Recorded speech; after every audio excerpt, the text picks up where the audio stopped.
Hello! Welcome back to my YouTube channel, ang Nanay.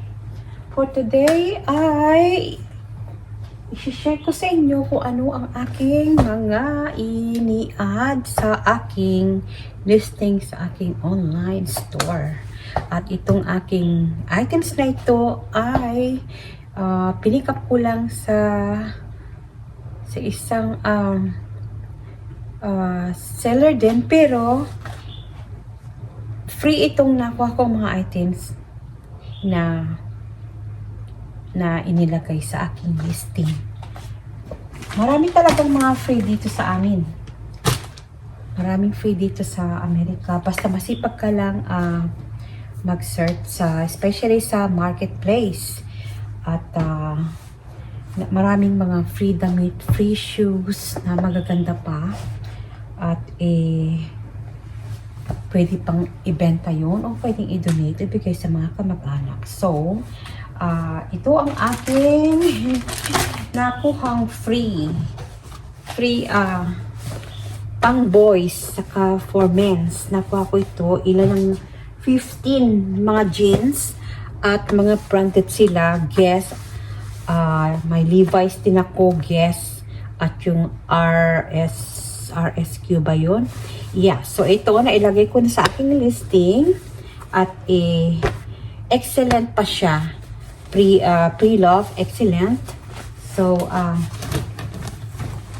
bali, bawat isang items na to, $10 above ang aking profit. Kasi free naman, hindi ko na inilagay sa aking listing na mataas ang price kasi free naman. So, masaya na ako kapag $10 above ang aking profit. Pwede na, makakatulong na sa akin yan. Madami tignan nyo. Ayan, mga jeans. Ang dami-dami. Pero ito naman, hindi ko na ilalagay ito kasi medyo, sila, yung mga pang 8 years old. Ang gagawin ko na lang dito, see, Guess siya, maganda.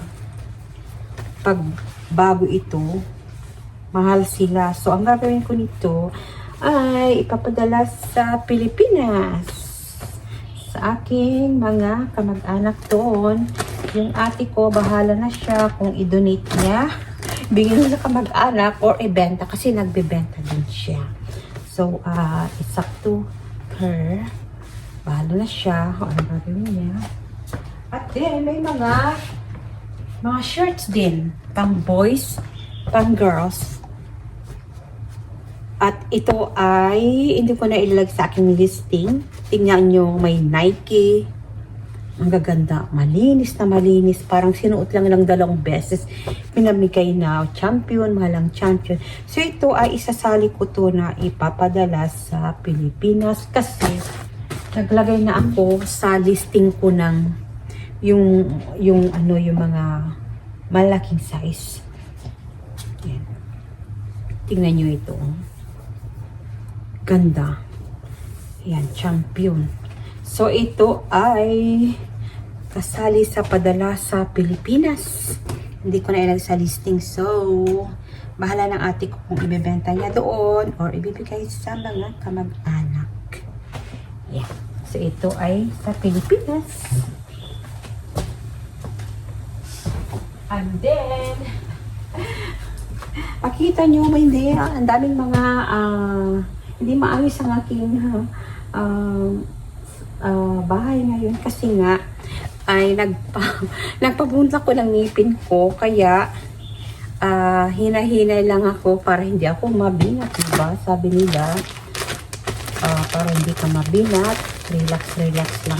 So, ito na yung champion, ito ay free ito na ko kahapon. Malapit lang dito sa bag. So, ayun, nahulog yung cellphone. Pero, dyan lang naman. So, ito na. Ready na ito. Ito yung champion, yung primitive. Ito yung primitive. Unisex siya for teenagers. At alam niyo ba, pag pumili ka ng primitive, pag bago ito, ang mahal nila mo. I think, $40 above. So, nilagay ko na lang sa list ko ng $24.99. So, kasi libre naman eh. Kaya, okay na yun. And then, ito yung inilagay ko sa ating listing. Ito ay gamit ng aking anak nung toddler pa siya. Hindi niya ginabit kahit minsan. Kaya lang, wala na siyang tag price. So, ang nilagay ko is new without tags. At minus ko na lang sa price na yung may tag. So, ayan, nakalagay na sa aking listing. At ito yung mga Star Wars. Ito yung mga Star Wars dito. Hindi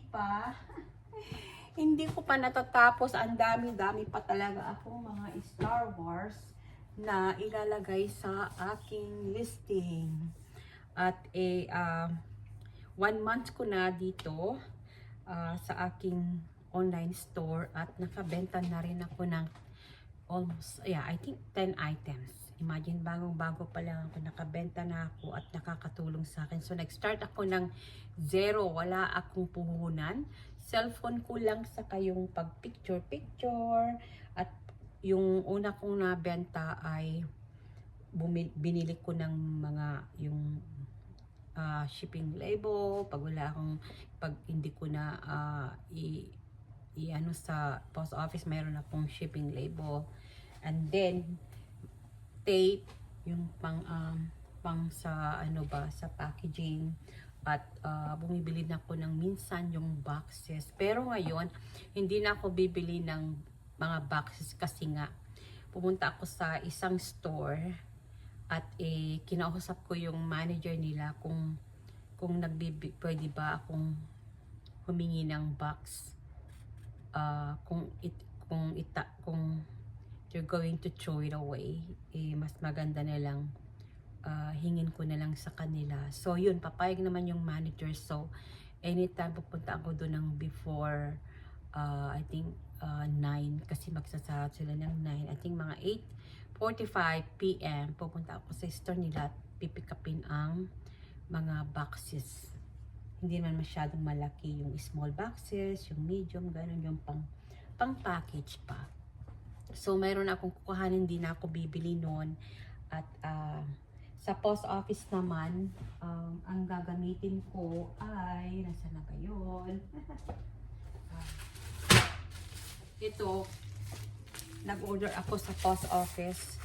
Pag mga small items, mga damit, ganun, gagamitin ito, pero pag gamitin to, dapat yung flat rate envelope. Yung flat rate envelope priority mail. Kasi bawal yung gamitin ito na hindi mo gagamit yung priority mail flat rate envelope. Kasi illegal iyon. So, mayroon din akong products na panggamit nito. Mostly yung mga small items. So, libre ito na ibinigay ng in-order ko sa post office. Actually, akala ko nag-order lang ko ng konti, pero ang dami ko palang na-order, isang boxes. At mag-order pa ako ng yung flat rate na yung mga small boxes for yung mga toys. Ayan, para hindi na ako bibili ng boxes. Kasi pag bibili ka, mahal. Or kung marami akong makukuha sa isang store na libre na bibigay sa akin, at yung ay malaking tulong. So, okay yan. And then, today, I think more than 20 items ang aking nailagay sa aking store. At kailangan ko nang ayusin yung aking magiging office sa taas, saka yung gagawin kong stocking store ko doon para madaling pag may bibili, madali kong makita yung items. At bibili na rin ako ng yung number ng items, kasi lalagyan ko, kasi dumadami na talagang aking products. Hindi lang mga laron Star Wars, madami na akong nailalagay. Tulad ng camera. Itong camera, Sony camera, ay camera namin to na matagal na hindi na kami gumagamit. So, mayroon kaming tatlong Sony na camera. Pinalutan ko siya para hindi siya magasgas. Kailan, itatry ko muna siya. Kaya, bibili ako ng battery niya at itatry ko kung nag-work ito. At pag nag-work, itong isa ibibigay ko sa aking anak kasi ang kaganda Sony. At tong dalawa, parehas din nun, dalawa ay pag gumagana siya ay aking i-add sa aking listing sa store. At tatlo ito. Yung isa, bigay ko sa anak ko. So, ito yung mga Star Wars na 15 years, 10 years na naming mister ko ay collectors ng mga Star Wars. Ayan, kaya ang price na nito ay double to 4 times ang price nito. Kaya ilalagay ko sa aking listing store. Ang dami-dami pa talaga. Ang pinakamahal na collections ng aking mister ay yung isang worth $5,000. Yun ay hindi ko pa ibibenta. Kasi nga, ibibigay ko sa aming anak after 10 years or 15 years. Ano na yun? Hindi lang 5,000 ang abot nun. The more kasi na tumatagal ang mga kalaruan ng mga ganito, tulad Star Wars, G.I. Joe, mga ibang mga laruan na yung figurine collections, ay pag lalong tumatagal ay lalo ding nagiging expensive. So, kung hindi mabenta yung mga items ko na mga laruan, okay lang kasi in the future, in the long run, mabibenta yun. Habang tumatagal, lalong nagiging mahal. At anytime, halimbawa, ito hindi ko nabenta ng 5 to 1 year, ganun. At lagi, naging expensive. Pwede kong palitan ang price ng additional kasi naging expensive na, di ba? Yun ang kagandahan nitong online store na to. At ang saya ko sa aking ginagawa ngayon kasi nga anytime nagtatrabaho ako dito sa loob ng aking bahay, kahit hindi ako nag-ayos, kahit kagigising, kahit anytime talaga pwede akong magtrabaho sa bahay at walang mang bobosi sa akin. Talagang sa akin yung time.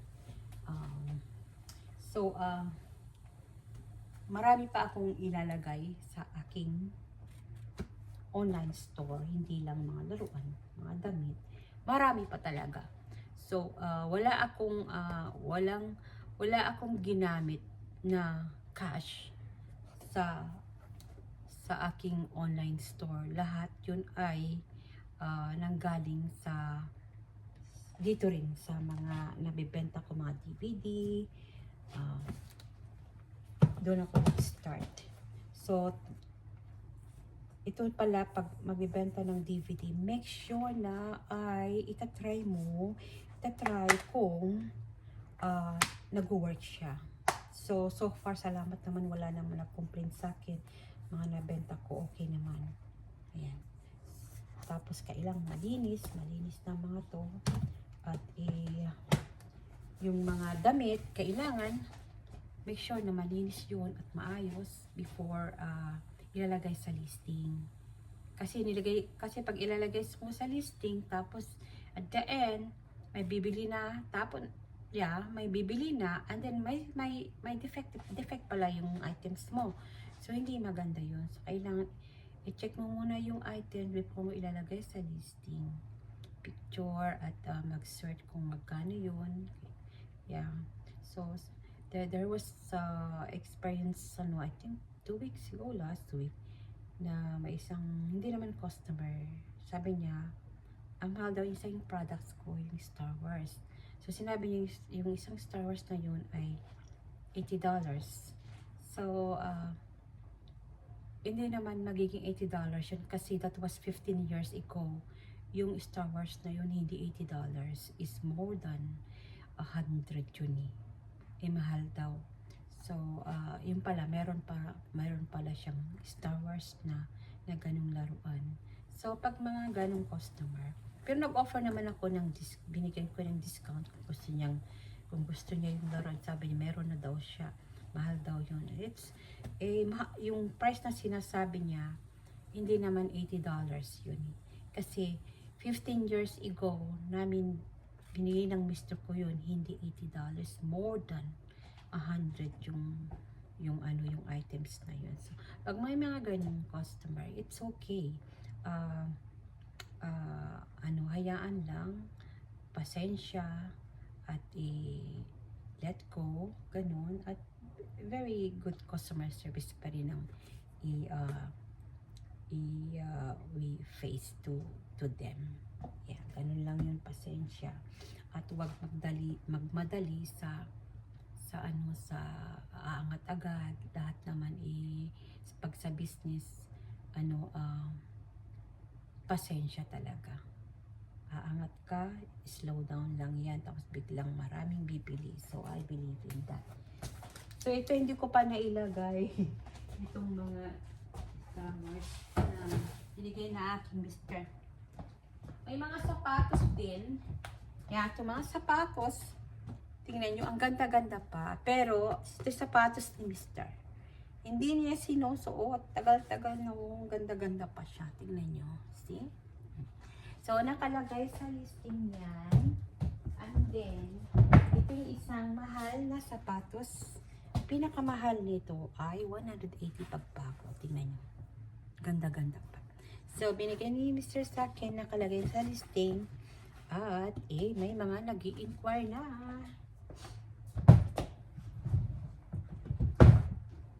Ito na may sapatos ng aking anak. Hindi nakakasya. Kasi mahilig magkulik din ang anak ko ng mga gamit. So, nakalisting na to. Mura lang naman ito. At, ano pa nga pa? Yan, nagbibenta din ako ng mga libro. Mga old books. Ito ay nasa listing na at saka yung aking libro, nursing book, yun, nagbibenta din ako kasi nga, sayang. Nandyan lang yan sa, sa storage. So, nakalagay sa listing ko na yun. At, ay mga ginagay kapala. Yung mga damit. Dami-dami ko ng mga products. Kailangan ko nang lumipat sa taas. Ito yung mga bago to. Ito mga damit ko. Ay, nulog. Ito chargers.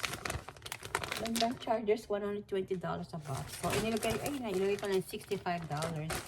Ito bago, damit ko. Hindi kakasya sa anak ko. May price pa siya. So, ayan, nakalagay sa listing. Ang dami-dami na. Kailangan ko na mag-upgrade ng office. At ito siguro itong weekends. Pag medyo magaling na yung aking face dito. Kasi nga, nagpabunot ako. Ayan.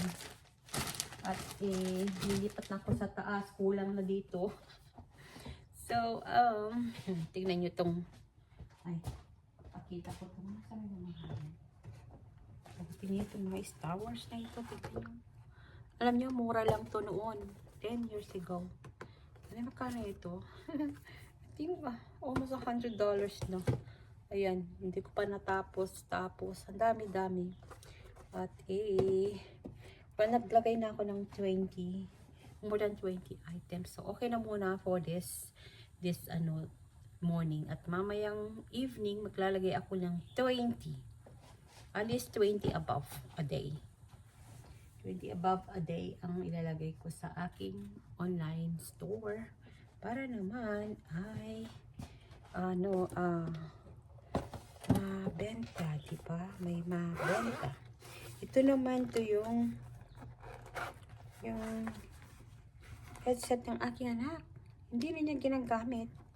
So, kailang gandang-ganda pa. Pero yung ano ibenta eh. Kasi nga, nakailang nga nung sa high school na. Kaya hindi ko pa inilagay sa listing. Ko na lang muna dito. Dami-dami. Yan. Mga ganda. Mga Star Wars. Tingnan itong mga Star Wars na to. Kaganda. How many years na to? More than 10 years na. Ayan o. Hindi ko pa nilagay sa listing. Kasi busy. Busy pa.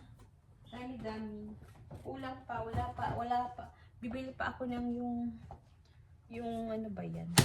Yung isang stand para mailagay ko yung mga para madaling pag halimbawa may bumili na, madaling hanapin.